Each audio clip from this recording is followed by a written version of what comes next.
From Vermont Public and the NPR Network, this is Brave Little State. I'm Josh Crane. Now, whenever I have friends or family visiting, I try to get them out on a hike. And pretty often that means I take them to the trail at Guile Mountain. It's close to where I live. It's a short hike, but there's a great view from the top. I know it well. What I didn't know until I Googled it last week is that this bit of land is located in the Norwich Town Forest. I learned this because town forests are the focus of today's winning question. And it turns out town forests are all over Vermont. Literally, I went for a pretty short drive earlier today, and I swear I passed signs for like 3 different town forests. And yet I've done that drive a million times, and I've never really noticed them before. We tasked Lexi Krupp to learn more about town forests. Lexi is the science and health reporter at Vermont Public, and she's a regular here on BLS. Here's Lexi. There are 252 cities and towns in Vermont, and there's a group of people dedicated to visiting every one. It's something Anne Wallace started doing with her husband a few years ago. We are extremely non-methodical about it. But we go to places that we don't know much about and have never maybe even heard of. And whenever she visits a new town on the list, she makes a couple stops. My favorite thing to do is to visit the town library, the town clerk, and if there's a state park nearby. And then some places had town forests. Town forests. These are usually just what they sound like.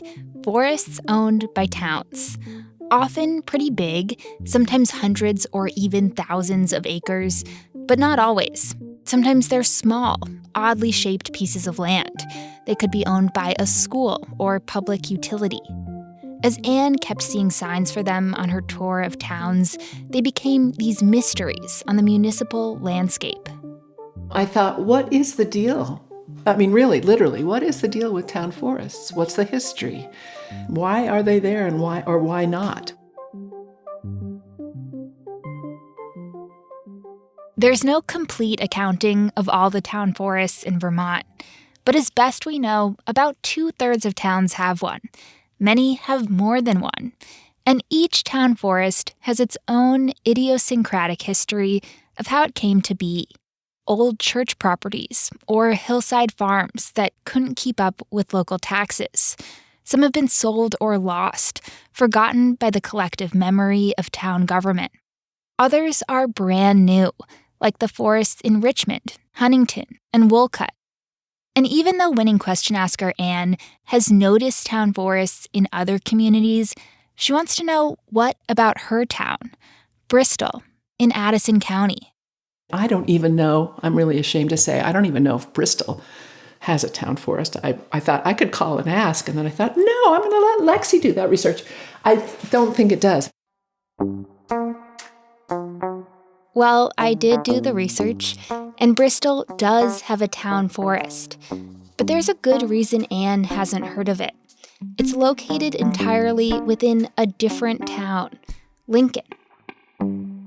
I head to this little sliver of Bristol inside the neighboring town of Lincoln when we come back.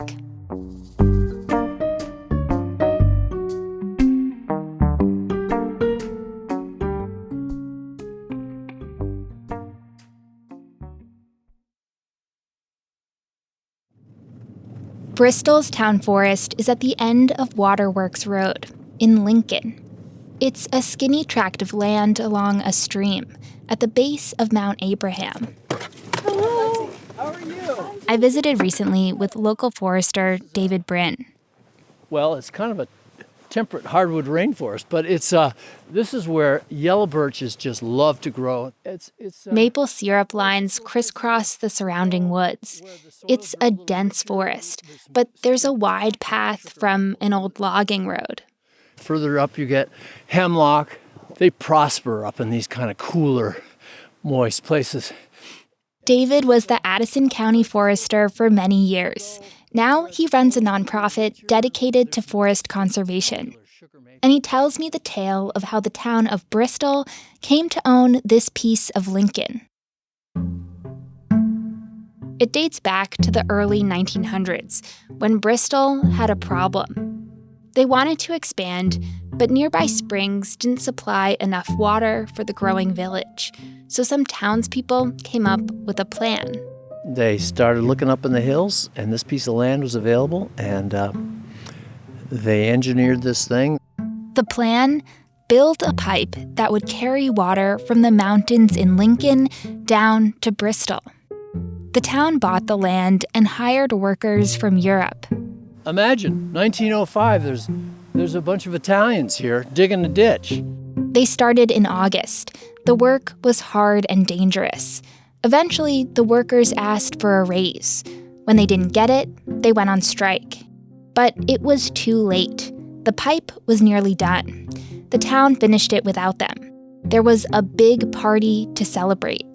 The town was joyous when they turned on the pipe down there and opened up the water. And it changed the economy of the town.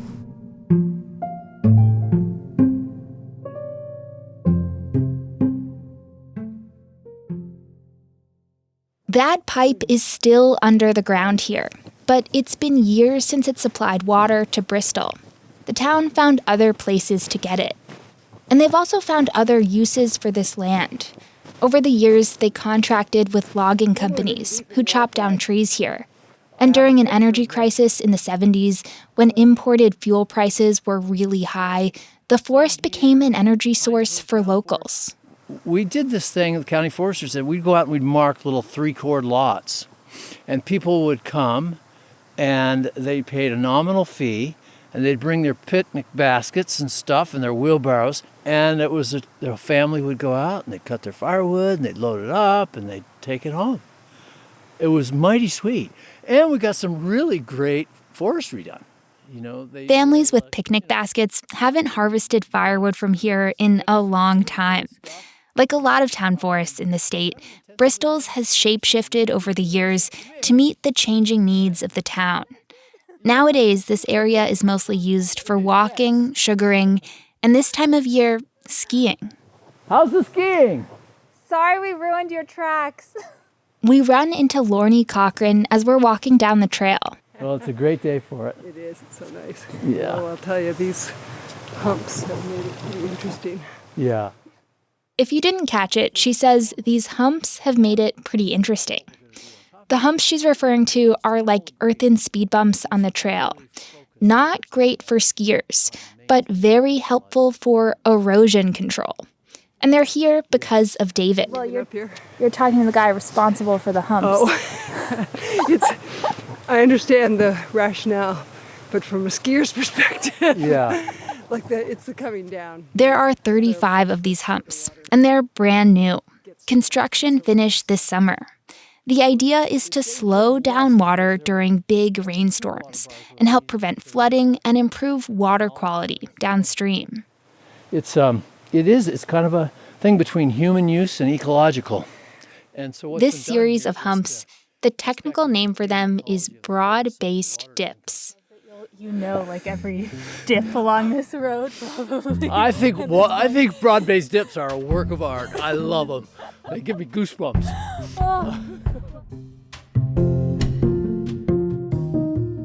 So that's one town forest, owned by the town of Bristol, located in the town of Lincoln, historically used as a source of water and timber and firewood, and more recently for sugaring and skiing and flood control. It's sort of like indicative of how weird and random their histories can be. Which is part of the beauty of them all. They're totally weird and random, and sometimes they're complicated, but they're all local. And that's the cool part of it.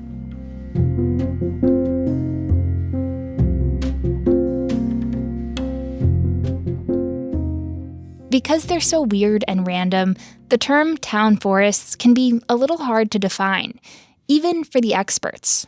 It's a little elusive, and it means something different to everybody. I've heard people say, well, that's not a town forest, that's a park because we recreate there. Or that's not a town forest, that's a conservation area. Julie Frost and Cecilia Danks study community-based forestry at the University of Vermont.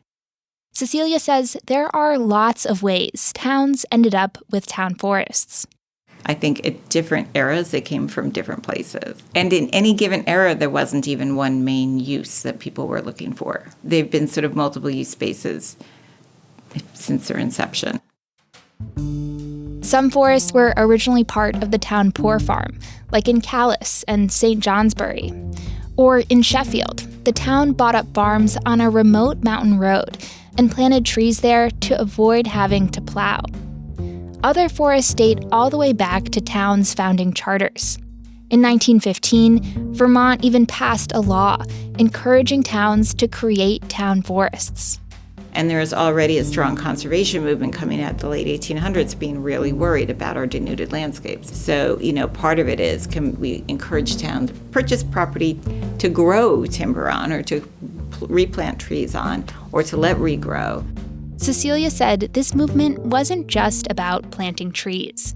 A lot of these bigwigs in government were thinking about recreation too. And this wasn't just a Vermont thing. Town forests were popping up all over New England. And all over the country, people were talking about public lands. As different federal lands were being protected around that time as parks or national forests, local communities were like, well, we can do that too, especially, and it really took off here in New England, which had been settled for a long time. Cecilia is sort of obsessed with town forests. She was part of a group that helped establish a town forest where she lives in Richmond. And as part of her academic research, she's on this quest to track down every single one. I'm committed to getting to 100%. The project is called the Vermont Town Forest Census. She's gotten funding from the U.S. Forest Service. And she's not starting from scratch. The project is a big update to a survey from 2015. For this project, and she showed it to me, and I was like, that sounds really, really interesting. There's a lot of different components. And I came from Julie Frost is a graduate student doing the research.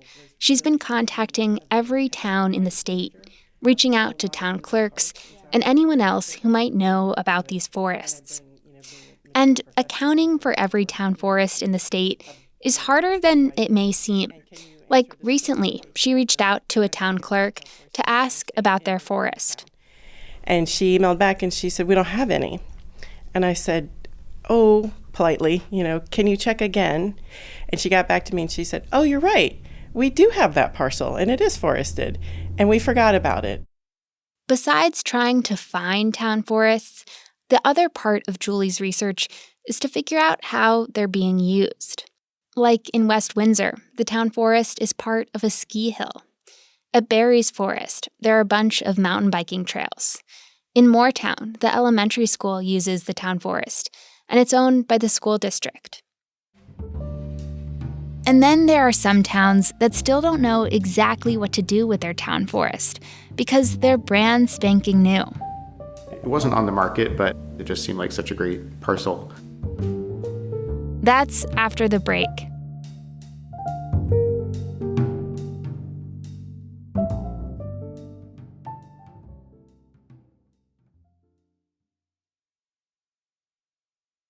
Welcome back to Brave Little State. I'm Lexi Krupp.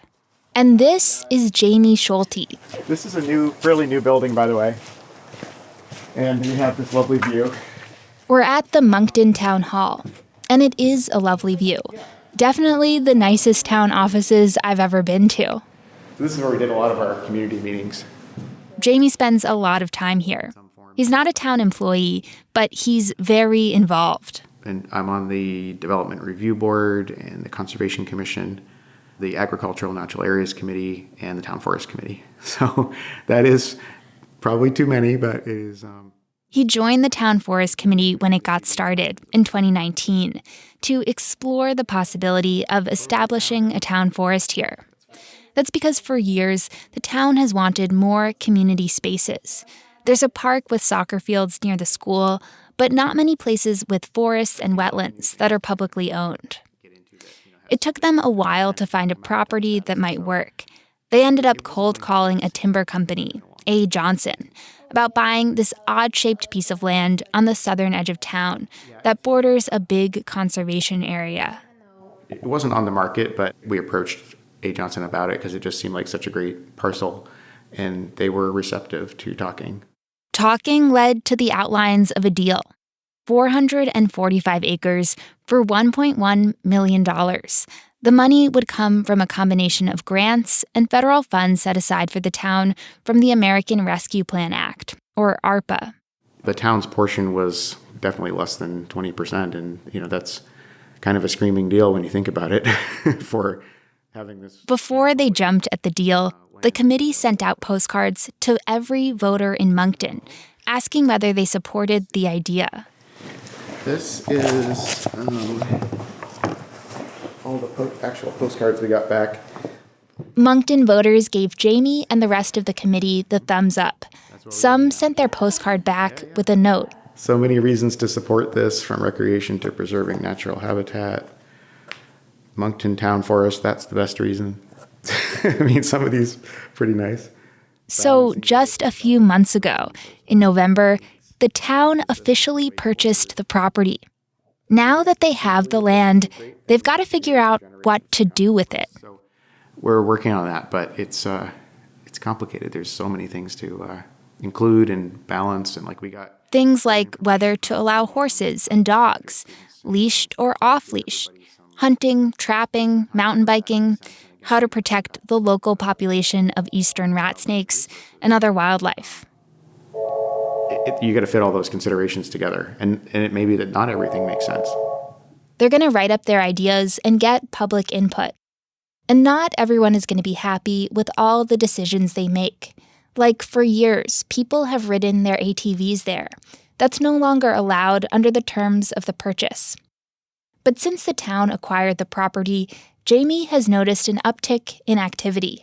Every time I go there, it seems like I run into at least one person that I know, and a few that I don't. And so that's kind of good, right? And yeah, it's definitely a new gathering place for people. The new Moncton Town Forest property is a short drive from the town offices. There's already some existing trails. So it looks like a couple people have been here since we had snow this morning. At one entrance is a temporary sign. It says, "Welcome to the Moncton Town Forest." Here we are. Here's what you can do and please don't do. And at the bottom of the sign is a note. We will be planning a community celebration in the spring of 2025. That's the plan. So even though the particulars are still up in the air of what exactly this town forest is going to look like, Moncton is throwing a party to celebrate their new forest. They just have to sort out parking.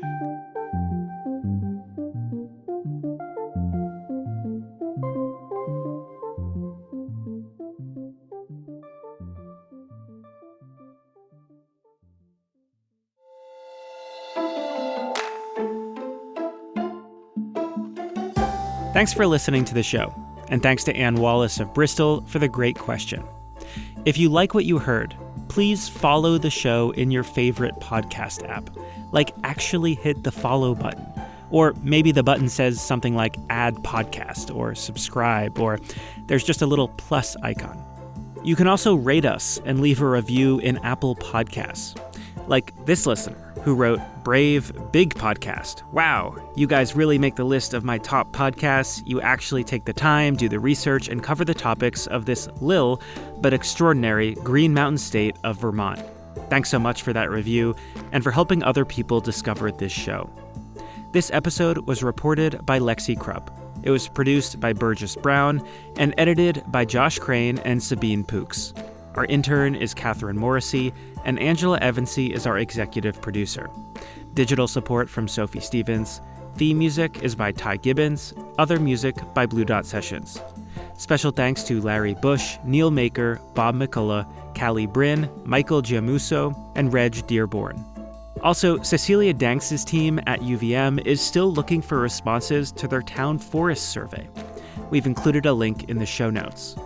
Brave Little State is a production of Vermont Public and a proud member of the NPR Network. We'll be back soon with more listener-powered Vermont journalism.